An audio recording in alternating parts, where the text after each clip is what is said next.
નમસ્કાર દર્શક મિત્રો, અમરેલીમાં દિલીપ સંઘાણીનું શક્તિ પ્રદર્શન હાલમાં ખૂબ જ ચર્ચાસ્પદ બન્યું છે.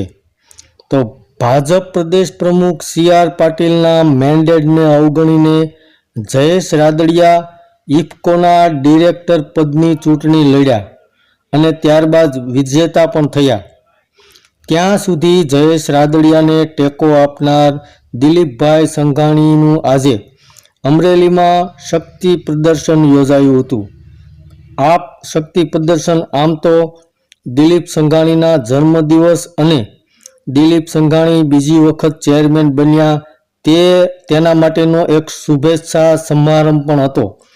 પરંતુ સૌથી મોટો મુદ્દો એ છે કે આ સમારંભની અંદર ધારાસભ્ય કૌશિક વેકરિયા, મહેશ કસવારા, જેવી કાકડિયા, જનકભાઈ તળાવિયા અને હીરાભાઈ સોલંકીની ગેરહાજરી હતી, જેને લઈને ખૂબ જ ચર્ચા થઈ હતી. ત્યારબાદ સાંજે એક સમારંભ યોજાયો હતો, જેમાં જયેશ રાદડિયા, પરસોત્તમભાઈ રૂપાલા અને નારણભાઈ કાછડિયા અને આર.સી. ફળદુ અને દિલીપ સંઘાણી આ બધા એક મંચ પર જોવા મળ્યા હતા.